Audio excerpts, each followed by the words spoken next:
Hello అండి. Welcome back to my channel Mahibujji lifestyle. ఎలా ఉన్నారండి? నేనైతే చాలా బాగున్నాను. మీ అందరు కూడా బాగుండాలని మనస్ఫూర్తిగా కోరుకుంటున్నాను. చెయ్యి నొప్పి కాస్త తగ్గింది, పర్లేదు. ఇక నొప్పితోని చాలా బాధపడునుంటి కదా నిన్న మొన్న. ఇక మా వారు బయటికి వెళ్దాం అనేసి అన్నారు. ఇక దానికోసం అయితే బైక్ మీద బయటికి వెళ్దాం అనేసి నేను అనగానే తీసుకెళ్తున్నారు. పిల్లలకు ఇంట్లో ఎంత మంచిగున్నా, ఎన్ని సౌకర్యాలున్నా బయటకు వెళ్తే వచ్చే హ్యాపీనెస్ వేరు కదా! నువ్వు నడిపించేటి ముంగట మస్తున్నా నాని ఊకో జర మెల్లగా ఓ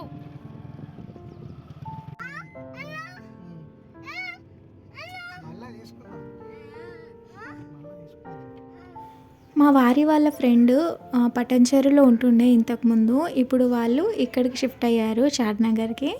ఇక వాళ్ళ ఫ్యామిలీ కూడా వచ్చిందంట. ఇక కాసేపు ఆడ టైం స్పెండ్ చేద్దాం, పాప కూడా ఉంటుంది, ఇక పిల్లలు ఆడుకుంటారు అని వాళ్ళ ఇంటికెళ్ళాము. చాలా హ్యాపీగా ఉంది. ఎందుకంటే రేపు అమ్మ కూడా వస్తుందంట.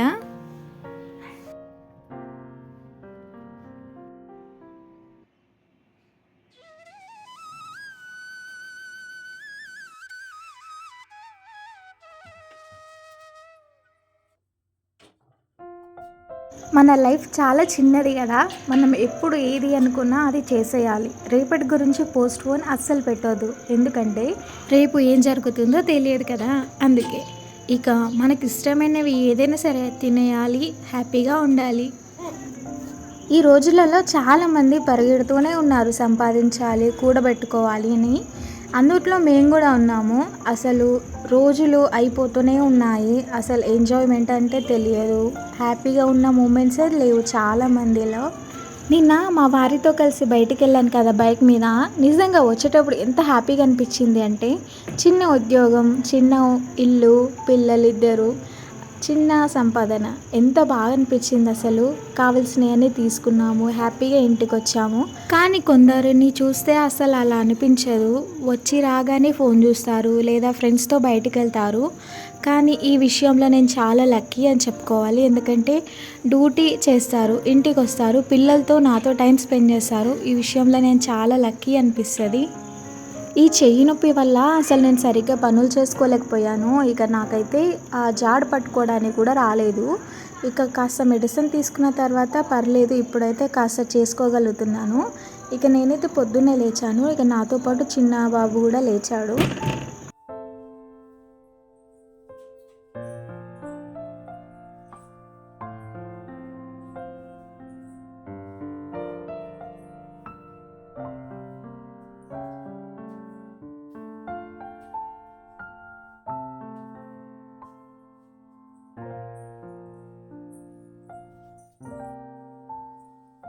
ఈ పిల్లలు పడుకున్నప్పుడు అసలు ఎంత తలనొప్పి అంటే, దొంగతనం చేయడానికి వెళ్ళినట్టు ఉంటుంది.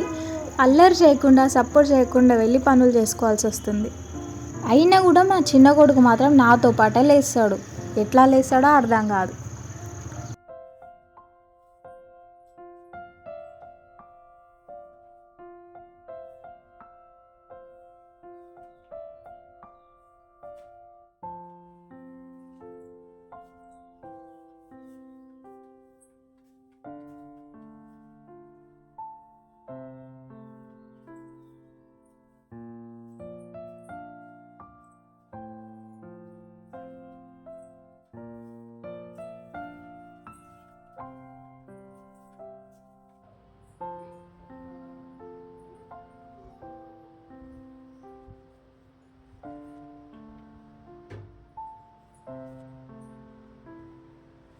ఇక పిల్లలు లేవకముందే ప్రశాంతంగా లేచి ఇల్లు తుడవడం, అలాగే కిచెన్, హాల్ నీట్గా అయితే పెట్టుకున్నాను. ఇక బాల్కనీ కూడా నీట్గా చేశాను. ఓకే గ్రౌండ్ పెట్టుకో ఆంటీ దగ్గర చాక్ ఇస్తది ఆంటీ చాక్ ఇస్తది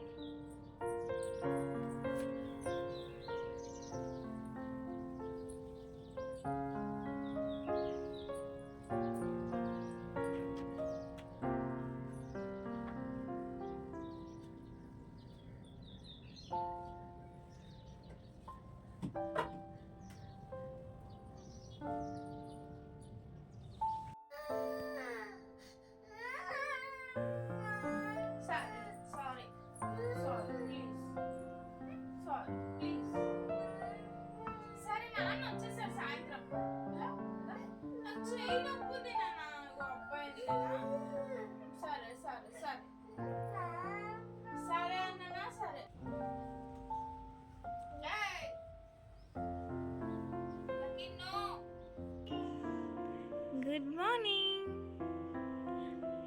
లకి పళ్ళు తోముతావా?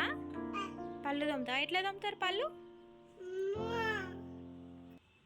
ఎట్లా తోముతారు పళ్ళు? తోముతావా మరి? నీకు పళ్ళు ఉన్నాయా? ఏడున్నాయి చూపి. ఆమ్ తింటావా?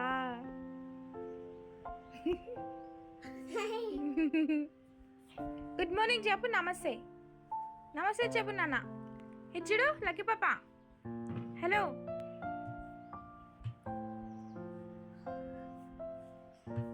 లక్కీ నేను బయటకు వెళ్తున్నా. బాయ్ అని నోడు. మన మొహం కడుకుందాం. నోడు మొహం కడుకుందాం. వద్దా? పాలు తాగవా?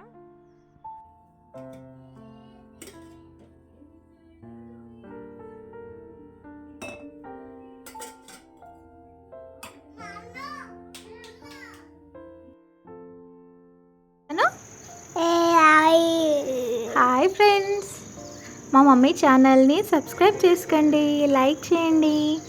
నేను ఎలా ఉన్నానో కామెంట్ చేయండి అని చెప్పు.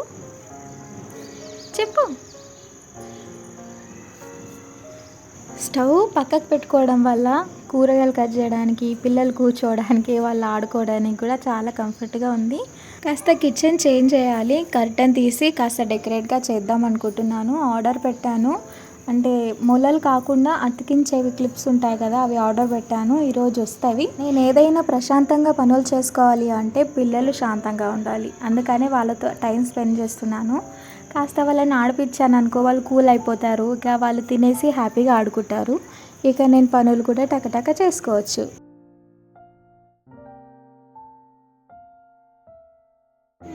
పొద్దున్నే గోరువెచ్చని నీళ్ళు తాగుతాను నేను. ఇక నేను వాటర్ తాగేసి చిన్నోడికి అయితే ఉగ్గు కూడా రెడీ చేసిన.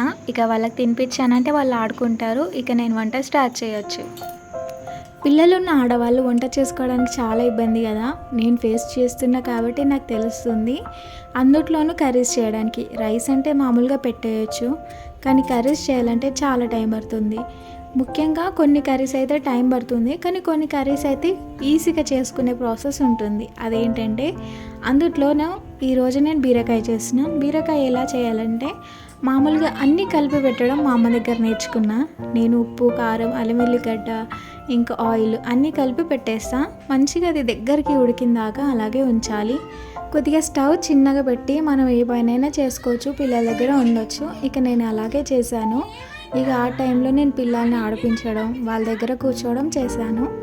ఇంకొక టిప్ చెప్తా. మనం ఇంటికి తెచ్చుకునే కొత్తిమీర, కరివేపాకు, పుదీనా అట్లాంటివి ఎక్కువ ఫ్రెష్గా ఉండాలి అంటే ఒకటి మంచి క్లాత్ తీసుకోవాలి. అంటే కాటన్ క్లాత్, టవల్ లాగా కొద్దిగా లావుగా ఉండాలి.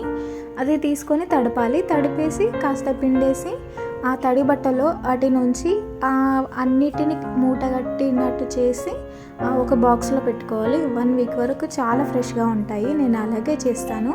నేను ఇప్పుడు కట్ చేస్తుంది అయితే 5 డేస్ బ్యాక్ తీసుకొచ్చింది. అయినా కూడా ఈరోజే తీసుకొచ్చినంత ఫ్రెష్గా ఉంది. ఎప్పుడైనా మీరు ట్రై చేయకపోతే ఇది కూడా ట్రై చేయండి. ఇలా మనం పెట్టుకుంటే తొందరగా పాడవవు. కొద్దిగా ఫ్రెష్గా 5 డేస్ 6 డేస్ వరకు ఉంటాయి. ఎలా అంటే చాలామంది పేపర్ వేసి పెడతారు. పేపర్ అంతా అబ్జర్వ్ చేసుకోలేదు వాటర్, కానీ క్లాత్ అయితే వాటర్ని అబ్జర్వ్ చేసుకొని కాస్త ఫ్రెష్గా ఉండడానికి వీలుంటుంది. ఇక నా వంట కూడా పూర్తయింది. ఈలోగా మీషో కాల్ వచ్చింది. ఇంకా ఆర్డర్ అయితే వచ్చిందంట. కిందికి వెళ్ళి తీసుకొని వచ్చాను. ఇక మా వాళ్ళకైతే ఫుల్ పండగ. దాన్ని అయితే మొత్తం చింపేసి ఇల్లంతా పడేయడం, అదేదో నాకే వచ్చిందన్న ఫీల్ అయిపోతారు. క్లిప్స్ అయితే చాలా బాగున్నాయి. మాలాగా రిటైర్డ్ హోమ్ ఉన్న వాళ్ళకి మొలలు కొట్టడం వీలుండదు కదా. ఇక కొట్టేస్తే ఓనర్ వాళ్ళు కోపపడతారు. అందుకని స్టిక్కర్స్ లాగా అతికించితే చాలా స్ట్రాంగ్గా ఉంటాయి. ఇక కిచెన్లో టైల్స్కి అయితే ఇంకా బాగా అతుక్కుంటాయి. అందుకే బుక్ చేశాను. ఈ గిన్నెలు అయితే పక్కన అక్క బుక్ చేసిందంట. ఇక తనవి కూడా తీసేసుకున్నాను. గిన్నెలు అయితే చాలా బాగున్నాయి. పైన గ్లాస్ ఐటమ్ అయితే నాకు చాలా నచ్చింది. చాలా క్యూట్గా ఉన్నాయి. ఇక పిల్లలకైతే పాలు కలిపి ఇస్తున్నాను. ఇక వాళ్ళు తాగేశారంటే ఆడుకుంటారు. ఇక మా వారైతే ఫస్ట్ షిఫ్ట్ వెళ్ళారు 4 o'clock మబ్బులో. ఇక వచ్చిన తర్వాత ఏదైనా స్నాక్స్ అడుగుతారు. అందుకని పప్పు నానబెట్టాను గారెలు ఇద్దామని. ఇక చిన్న అబ్బాయి కాస్త పడుకున్నాడు. ఇక పెద్దోడైతే నాకు హెల్ప్ చేస్తున్నాడు. అబ్బా ఇక కర్టన్ వేద్దామనేసి స్టిక్కర్స్ బుక్ చేశాను కదా, అవి అతికించి అయితే కర్టన్స్ కోసం ఇంట్లో శారీ ఉండే, ఇక దాని అయితే స్టిచ్ చేసి కాస్త పరదలాగా వేద్దాము, కనిపిస్తుంది కలిసి చూడ్డానికి అనేసి పరద అయితే కుడుతున్నాను దానికోసం. ఎందుకో అస్సలు ఖాళీగా ఉండబుద్ధి కాదు ఇంట్లో, ఏదో ఒకటి పని చేయాలని, ఏదో ఒకటి సర్దుదామని, ఏదో ఒక నీట్గా పెడదామనేసి అనిపిస్తుంది. ఇక కిచెన్లో అయితే రాగానే కాస్త అన్నీ కనిపిస్తున్నాయి ఆ స్టవ్ కింద అనేసి ఇంకా కర్టన్ వేసిన తర్వాత అన్నీ క్లోజ్ అయిపోయాయి, ఏం కనిపించట్లేదు నీట్గా అనేసి. ఇక విండోర్కి కూడా కర్టన్ కుట్టాలి, కుడదామని లేచేసరికి చిన్న బాబు కూడా లేచాడు. ఇక లేచిండు అనేసి కాస్త మళ్ళీ ఫ్రూట్స్ అలా తినిపించి ఇంకా పిల్లలు ఆడుకుంటున్నారు అనేసి వాళ్ళ దగ్గర కాసేపు కూర్చున్నా. మన వాళ్ళకి ఎన్ని టాయ్స్ ఉన్నా ఎన్ని బొమ్మలు ఉన్నా మళ్ళీ కిచెన్ ఐటమ్స్తోనే ఆడుకుంటారు, గిన్నెలు స్పూన్స్ అవి లేకుండా వీళ్ళ ఆటనే సాగదు. ఇక తర్వాత వాళ్ళు కొద్దిగా ఆడుకున్నది చూసి మెల్లగా కర్టన్ అయితే కుట్టాను. ఆ పాత కర్టన్ నచ్చలేదు, కొద్దిగా నీట్గా ఉండాలి అనేసి ఇలా డెకరేట్ చేశాను. ఎలా ఉంది చెప్పండి. ఈలోగా మా వారు వచ్చారు, తనకైతే టీ పెట్టి ఇచ్చాను. ఇక పిల్లలు మా వారు ఆడుకుంటున్నారు వాళ్ళతో. ఇక పొద్దున నానబెట్టాను కదా పప్పు, ఇక గారెలు వేద్దామని కిచెన్లోకి వచ్చాను. విండోర్కి కర్టన్ వేశాను కదా, భలే అనిపించింది. మీకు ఎలా అనిపించిందో తప్పకుండా నాకు కామెంట్ చేయండి. ఎక్కువ టైం అందులోనే ఉంటాను కాబట్టి కొద్దిగా అందంగా ఉంటే బాగుంటుంది అనేసి డెకరేట్ చేశాను. ఇక పప్పు అయితే మిక్సీ పట్టుకోవాలి, దాంట్లో అయితే పచ్చిమిర్చి, ఎండుమిర్చి, కొద్దిగా వెల్లుల్లి, అలాగే అల్లము వేసి కాస్త గ్రైండ్ చేయాలి కొద్దిగానే. ఆ తర్వాత కొద్దిగా పప్పు తీసి పెట్టాలి. గ్రైండ్ చేసిన తర్వాత ఆ పప్పు మొత్తం ఇందులో అంటే గ్రైండ్ చేసిన దాంట్లో వేసి అందులోనూ కాస్త సాల్ట్, కొత్తిమీర, కరివేపాకు కట్ చేసి వేయాలి. ఇక వాటిని బాల్స్ లాగా చేసుకొని కొద్దిగా ప్రెస్ చేసి నేను ఇలాగ చేసుకున్నాను కదా, ఇలా చేసుకొని ఆయిల్ మామూలుగా మీడియం ఫ్లేమ్లో పెట్టి వేడి చేసుకొని ఇక వాటిని కదపకుండా వేయాలి. టేస్ట్ అయితే చాలా బాగున్నాయి, కానీ చేయడం మాత్రం కొద్దిగా ఓపికతో చేయాలి, ఎందుకంటే కొద్దిగా అటు ఇటు అయినా మొత్తం విరిగిపోతాయి.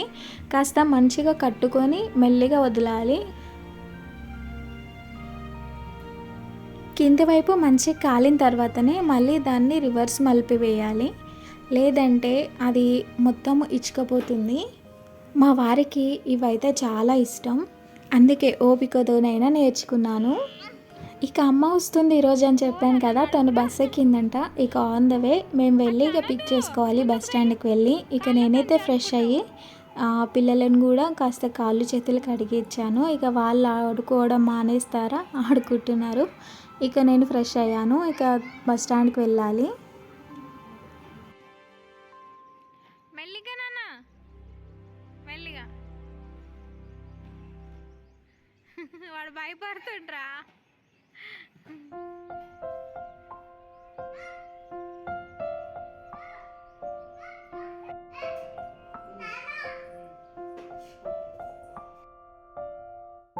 బయటికి వెళ్తున్నాం అనేసి అనగానే పిల్లలు మామూలుగా హ్యాపీగా ఉండదు. చిన్నప్పుడు మనం కూడా అంతే కదా, ఎక్కడికైనా తీసుకెళ్తారు అంటే మామూలుగా హ్యాపీగా ఉండేది కాదు. ఇక నిన్న మొన్న చేయి నొప్పి అని చెప్పాను కదా, ఇక అమ్మ కూడా తెలిసింది ఆ విషయం. ఇక కాస్త డాక్టర్ కూడా కొద్దిగా రెస్ట్లో ఉండమ్మా, ఎక్కువ ఏం పని చేయకు అనేసి అన్నారు. ఇక అది విన్నాక అమ్మ ఊకుట్టదా, ఇక తను ఫోన్ చేయగానే వచ్చేస్తా అని చెప్పింది. ఇక తనని తీసుకురావడానికి బస్ స్టాండ్కి అయితే వెళ్తున్నాము.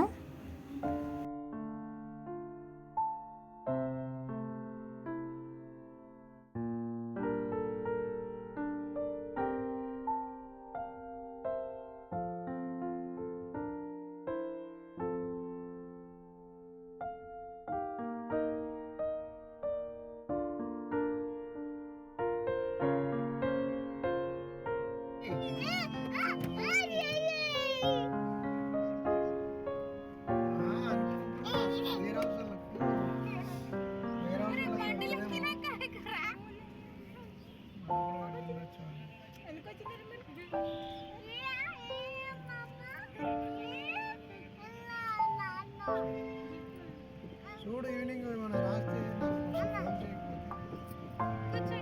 షిఫ్ట్ అయిన తర్వాత మనం వెళ్తే ఫోన్ చేయండి. 6 అంటే